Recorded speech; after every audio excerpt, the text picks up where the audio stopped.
Jonathan Harker's Journal, 3rd of October. As I must do something or go mad, I write this diary. It is now 6 o'clock, and we are to meet in the study in half an hour and take something to eat. For Dr. Van Helsing and Dr. Seward are agreed that if we do not eat, we cannot work our best. Our best will be, God knows, required today. I must keep writing at every chance, for I dare not stop to think. All big and little must go down. Perhaps at the end the little things may teach us most. The teaching, big or little, could not have landed Mina or me anywhere worse than we are today. However, we must trust and hope. Poor Mina told me just now, with the tears running down her dear cheeks, that it is in trouble and trial that our faith is tested, that we must keep on trusting, and that God will aid us up to the end.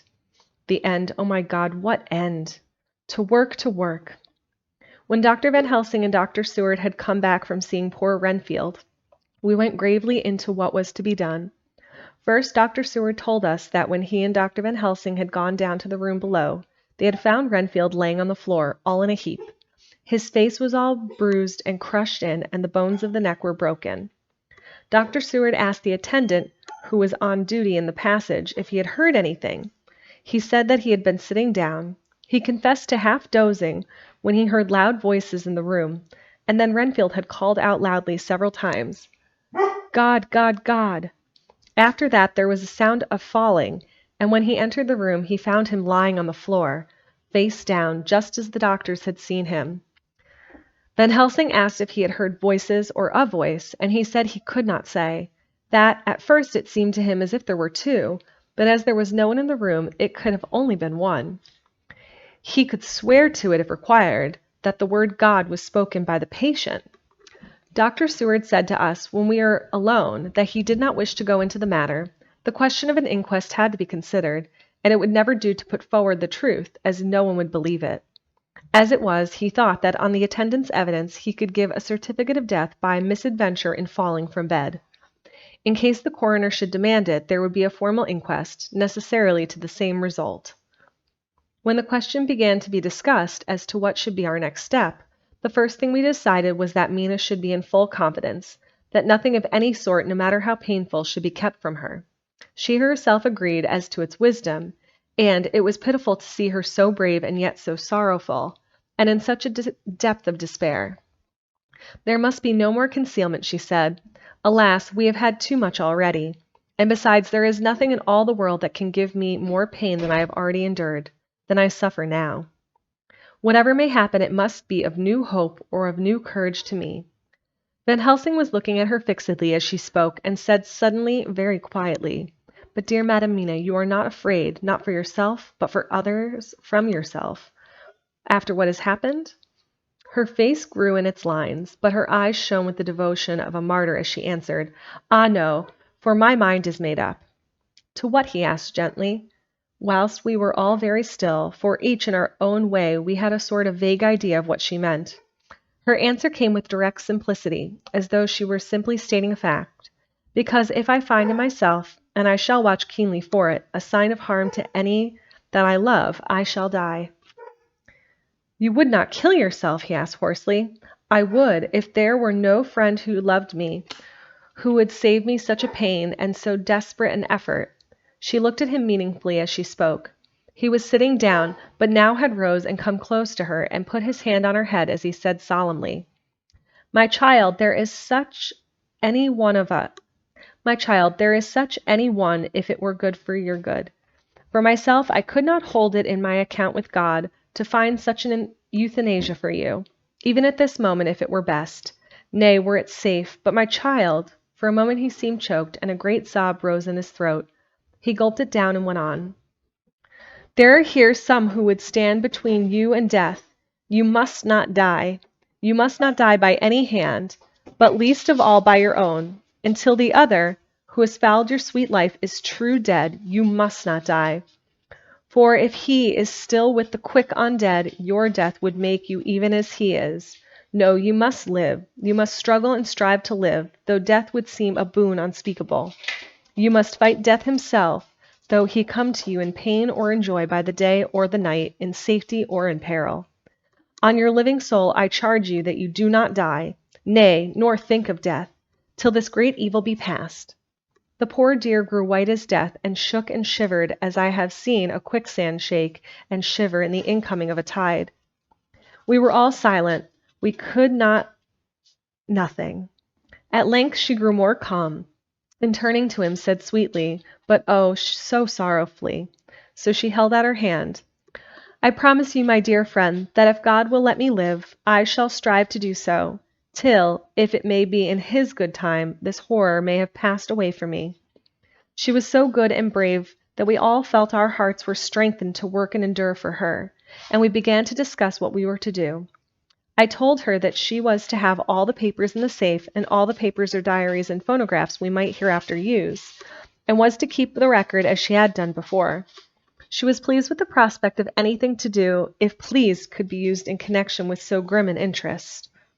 As usual, Van Helsing had thought ahead of everyone else, and was prepared with an exact ordering of our work.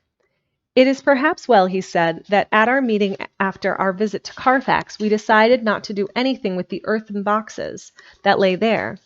Had we done so, the Count must have guessed our purpose, and would doubtless have taken measures in advance to frustrate such an effort with regards to the others. But now he does not know our intentions. Nay, more, in all probability, he does not know that such a power exists to us as can sterilize his lairs, so that he cannot use them as of old. We are now so much further advanced in our knowledge as to their disposition, that, when we've examined the house in Piccadilly, we may track the very last of them. Today then is ours, and in it rests our hope. The sun that rose on our sorrow this morning guards us in its course. Until it sets tonight, that monster must retain whatever form he has now. He is confined within the limitations of its earthly envelope. He cannot melt into thin air nor disappear through cracks or chinks or crannies. If he goes through a doorway, he must open the door like a mortal. And so we have this day to hunt out his lairs and sterilize them. So we shall, if we have not yet catch him and destroy him, drive him to bay in some place where the catching and the destroying shall be in time sure." Here I started up, for I could not contain myself at the thought that the minutes and seconds so preciously laden with Mina's life and happiness were flying from us, since while we talked action was possible. But Van Helsing held up his hand warningly. "Nay, friend Jonathan," he said, "in this the quickest way home is the longest way. So your proverbs say. We shall all act, and act with desperate quick, when the time is come. But think, in all probable the key of the situation is in that house in Piccadilly. The Count may have many houses which he has bought. Of them he will have deeds of purchase, keys, and other things. He will have paper that he write on. He will have his book of checks. There are many belongings that he must have somewhere. Why not in this place so central, so quiet, where he come and go by the front or the back of all hours, when in the very vast of the traffic there is none to notice? We shall go there and search that house, and when we learn what it holds, then we do what our friend Arthur call, in his phrase of hunt, stop the earths. And so we run down our old fox, so, is it not?" "Then he let us come at once," I cried. "We are wasting the precious, precious time." The professor did not move, but simply said, "And how are we to get into the house in Piccadilly?" "Anyway," I cried, "we shall break in if need be." "And your police, where will they be? And what will they say?" I was staggered, but I knew that if he wished to delay, he had a good reason for it. So I said as quietly as I could, "Don't wait more than we need be. You know, I am sure, what torture I am in." "Ah, my child, that I do, and indeed there is no wish of me to add to your anguish. But just think, what can we do? Until all the world be at movement, then will come our time. I have thought and thought, and it seems to me that the simplest way is the best of all. Now we wish to get into the house, but we have no key. Is it not so?" I nodded. "Now suppose that you were, in truth, the owner of that house, and could not get in, and think there was to you no conscience of the housebreaker, what would you do?" "I should get a respectable locksmith and set him to work to pick the lock for me." "And your police, would they interfere?" "Oh no, not if they knew the man was properly employed." Then he looked at me keenly as he spoke. "All that is in doubt is the conscience of the employer, and the belief of your policemen as to whether or not that employer has a good conscience or a bad one. Your police must indeed be zealous men and clever, oh so clever, in reading the heart, that they trouble themselves in such matters.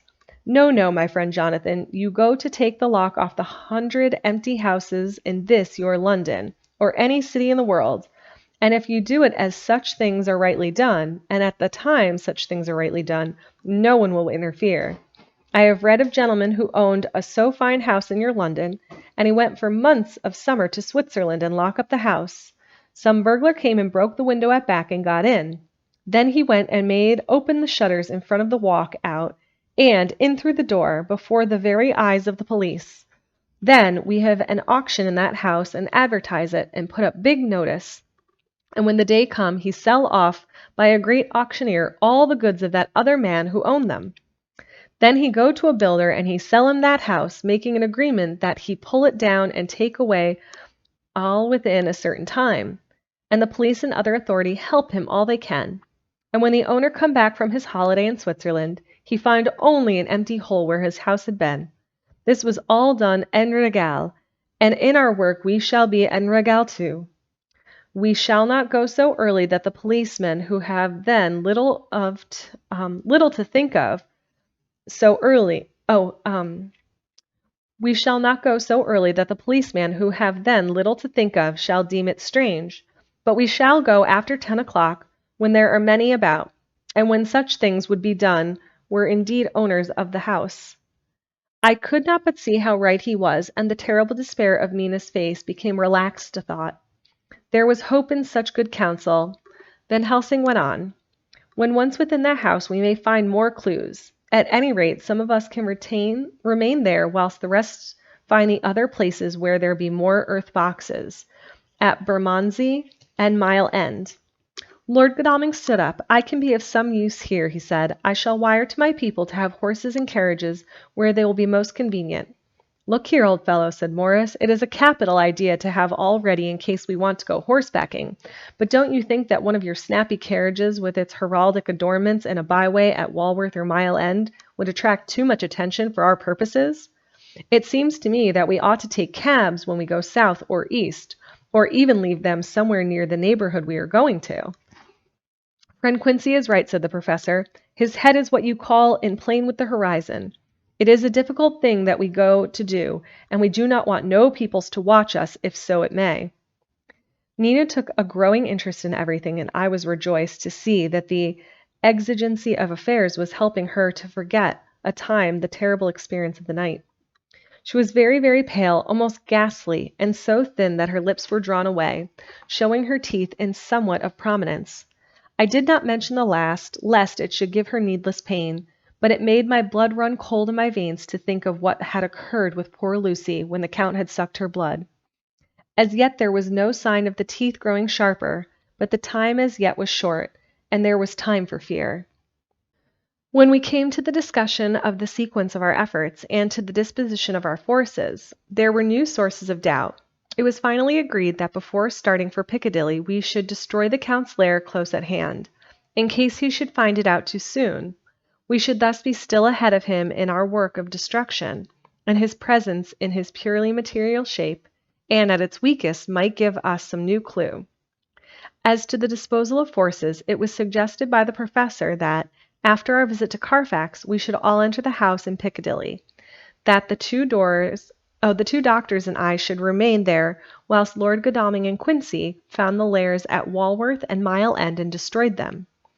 It was possible, if not likely, the professor urged, that the Count might appear in Piccadilly during the day, and that, if so, we might be able to cope with him then and there.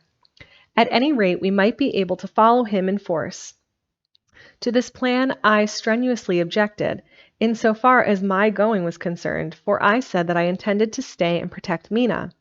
I thought that my mind was made up on the subject, but Mina would not listen to my objection. She said that there might be some law matter in which I could be useful, that amongst the Count's papers might be some clue which I could understand out of my experience in Transylvania, and that, as it was, all the strength we could muster was required to cope with the Count's extraordinary power. I had to give in, for Mina's resolution was fixed. She said that it was the last hope for her that we should all work together. As for me, she said, I have no fear. Things have been as bad as they can be, and whatever may happen must have in some element of hope or comfort. Go, my husband. God can, if he wishes it, guard me as well alone as with any one present. So I started up crying out, then in God's name let us come at once, for we are losing time. The Count may come to Piccadilly earlier than we think. Not so, said Van Helsing, holding up his hand. But why? I asked. Do you forget, he said, with actually a smile, that last night he banqueted heavily and will sleep late? Did I forget? Shall I ever? Can I ever? Can any of us ever forget that terrible scene? Mina struggled hard to keep her brave countenance, but the pain overmastered her, and she put her hands before her face and shuddered while she moaned. Van Helsing had not intended to recall her frightful experience. He had simply lost sight of her and her part in the affair in his intellectual effort. When it struck him what he had said, he was horrified at his thoughtlessness and tried to comfort her. Oh, Madam Mina, he said, dear, dear Madam Mina, alas, that I of all who is so reverend to you should have said anything so forgetful. These stupid old lips of mine and this stupid old head do not deserve so. But you will forget it, will you not? He bent low beside her as he spoke. She shook his hand, and looking at him through her tears, said hoarsely, No, I shall not forget, for it is well that I remember, and with it I have so much in memory of you that is sweet, that I take it all together. Now you must all be going soon. Breakfast is ready, and we must all eat that we may be strong. Breakfast was a strange meal to us. We tried to be cheerful and encourage each other, and Mina was the brightest and most cheerful of us. When it was over, Van Helsing stood up and said, Now, my dear friends, we go forth to our terrible enterprise. Are we all armed as we were on that night when we first visited our enemy's lair, armed against ghostly as well as carnal attack? We all assured him. Then it is well. Now, Madam Mina, you are in any case quite safe here until the sunset, and before then we shall return, if we shall return. But before we go, let me see you armed against personal attack. I have myself, since you came down, prepared your chambers by the placing of the things of which we know, so that he may not enter. Now let me guard yourself. On your forehead I touch this piece of sacred wafer, in the name of the Father, the Son, and— There was a fearful scream which almost froze our hearts to hear. As he placed the wafer on Mina's forehead, it had seared it, had burned into the flesh as though it had been a piece of white-hot metal. My poor darling's brain told her the significance of the fact as quickly as her nerves received the pain of it, and the two so overwhelmed her that her overwrought nature had its voice in that dreadful scream. But the words to her thoughts came quickly. The echo of the scream had not ceased to ring on the air when there came the reaction, and she sank to her knees on the floor in an agony of abasement. Pulling her beautiful hair over her face, as the leper of old his mantle, she wailed out, Unclean, unclean! Even the Almighty shuns my polluted flesh. I must bear this mark of shame upon my forehead until the judgment day. Then they all paused. I had thrown myself beside her in an agony of helpless grief, and putting my arms around her, held her tight. For a few minutes our sorrowful hearts beat together, whilst the friends around us turned away their eyes that ran tears silently. Then Van Helsing turned and said gravely, so gravely that I could not help feeling that he was in some way inspired, and was stating things outside himself. It may be that you may have to bear that mark till God himself sees fit, as he most surely shall on the judgment day, to redress all wrongs of the earth, and of his children that he has placed thereon. O Madam Mina, my dear, may we who love you be there to see it, when that red scar, the sign of God's knowledge of what has been, shall pass away and leave your forehead as pure as the heart we know. For so surely as we live, that scar shall pass away when God sees right to lift the burden that is hard upon us. Till then we bear our cross, as his Son did, in obedience to him. It may be that we are chosen instruments of his good pleasure, and that we ascend to his bidding, as the others through stripes and shame, through tears and blood, through doubts and fear, and all that makes the difference between God and man. There was hope in his words and comfort, and they made for resignation. Mina and I both felt so, and simultaneously we each took one of the old man's hands and bent over and kissed it. Then, without a word, we all knelt down together, all, holding hands, swore to be true to each other. We men pledged ourselves to raise the veil of sorrow from the head of her whom, each in his own way, we loved, and we prayed for help and guidance in the terrible task which lay before us. It was then time to start, so I said farewell to Mina, a parting which neither of us shall forget to our dying day, and we set out. To one thing I have made up my mind. If we find out that Mina must be a vampire in the end, then she shall not go into that unknown and terrible land alone. I suppose it is thus that in old times one vampire meant many. Just as their hideous bodies could only rest in sacred earth, so the holiest love was recruiting sergeant for their ghastly rank. We entered Carfax without trouble and found all things the same as on the first occasion. It was hard to believe that amongst so prosaic surroundings of neglect and dust and decay there was any ground for such fear as we already knew. Had not our minds been made up, and had there not been terrible memories to spur us on, we could hardly have proceeded without our task.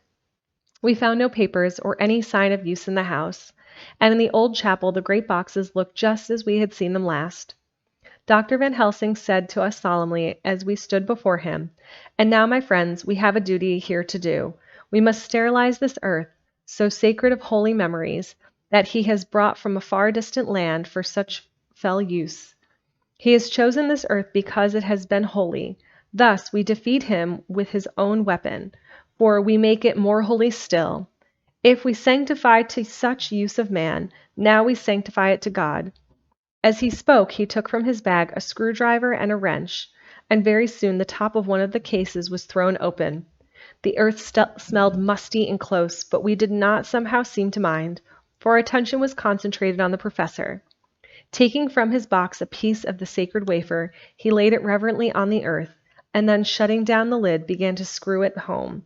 We aided him as he worked. One by one we treated in the same way each of the great boxes, and then left them as we had found them to all appearance. But in each was a portion of the host.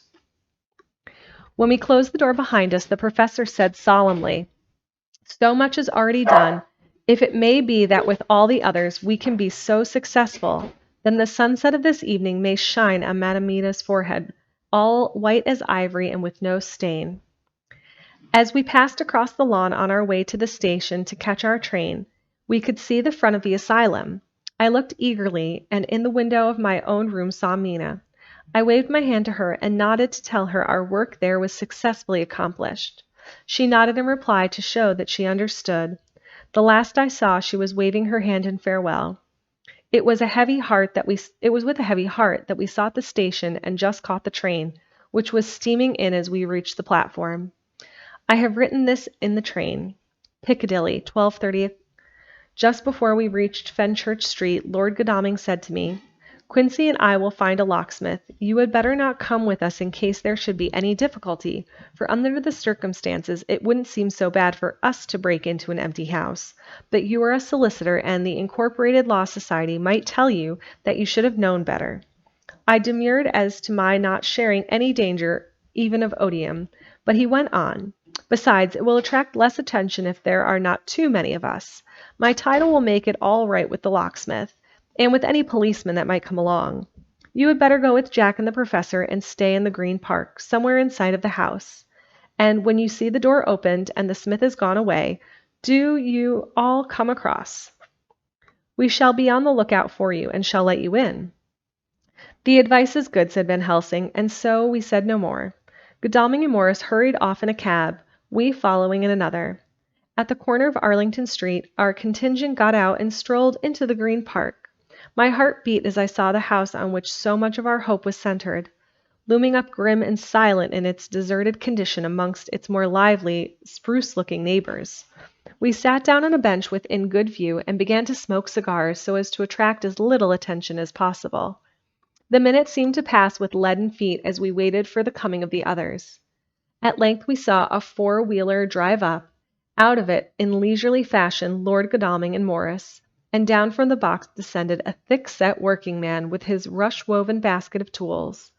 Morris paid the cabman, who touched his hat and drove away. Together the two ascended the steps, and Lord Godalming pointed out what he wanted done. The workman took off his coat leisurely and hung it on one of the spikes of the railing. saying something to a policeman who just then sauntered by. The policeman nodded acquiescence, and the man kneeling down placed his bag beside him. After searching through it, he took out a selection of tools, which he proceeded to lay beside him in orderly fashion. Then he stood up, looked into the keyhole, blew into it, and turning to his employers, made some remark. Lord Godalming smiled, and the man lifted a good-sized bunch of keys. Selecting one of them, he began to probe the lock as if feeling his way with it. After fumbling about for a bit, he tried a second and then a third. All at once the door opened under a slight push from him, and he and the two others entered the hall. We sat still. My own cigar burnt furiously, but Van Helsing's went cold altogether. We waited patiently as we saw the workman come out and bring in his bag. Then he held the door partly open, steadying it with his knees whilst he fitted a key to the lock. This he finally handed to Lord Godalming, who took out his purse and gave him something. The man touched his hat, took his bag, put on his coat, and departed. Not a soul took the slightest notice of the whole transaction. When the man had fairly gone, we three crossed the street and knocked at the door. It was immediately opened by Quincey Morris, besides whom stood Lord Godalming lighting a cigar. "The place smells so vilely," said the latter as we came in. It did indeed smell vilely, like the old chapel at Carfax, and with our previous experience it was plain to us that the Count had been using the place pretty freely. We moved to explore the house, all keeping together in case of attack, for we knew we had a strong and wily enemy to deal with, and as yet we did not know whether the Count might not be in the house. In the dining room, which lay at the back of the hall, we found 8 boxes of earth. 8 boxes only out of the 9 which were sought. Our work was not over, and would never be until we should have found the missing box. First we opened the shutters by the window which looked out across a narrow stone-flagged yard at the blank face of a stable, pointed to like the front of a miniature house. There were no windows in it, so we were not afraid of being overlooked. We did not lose any time in examining the chests. With the tools which we had brought with us, we opened them one by one, treating them as we had treated those others in the old chapel. It was evident to us that the Count was not at present in the house, and we proceeded to search for any of his effects. After a cursory glance at the rest of the rooms, from basement to attic, we came to the conclusion that the dining room containing any effects which might belong to the Count, and so we proceeded to minutely examine them. They lay in a sort of orderly disorder on the great dining room table. There were title deeds to the Piccadilly house in a great bundle, deeds of purchase to the house at Mile End and Bermondsey, notepaper envelope, pens, and ink. All were covered up in thin wrapping paper to keep them from the dust. There were also a clothes brush, a brush and comb, and a jug and basin, the latter containing dirty water which was reddened as if with blood. Lastly of all was a heap of keys of all sorts and sizes, probably those belonging to the other houses. When we had examined this last find, Lord Godalming and Quincey Morris, taking accurate notes of the various addresses of the houses in the east and south, took with them the keys in a great bunch, and set out to destroy the boxes in these places. The rest of us are, with what patience we can, waiting their return, or the coming of the Count.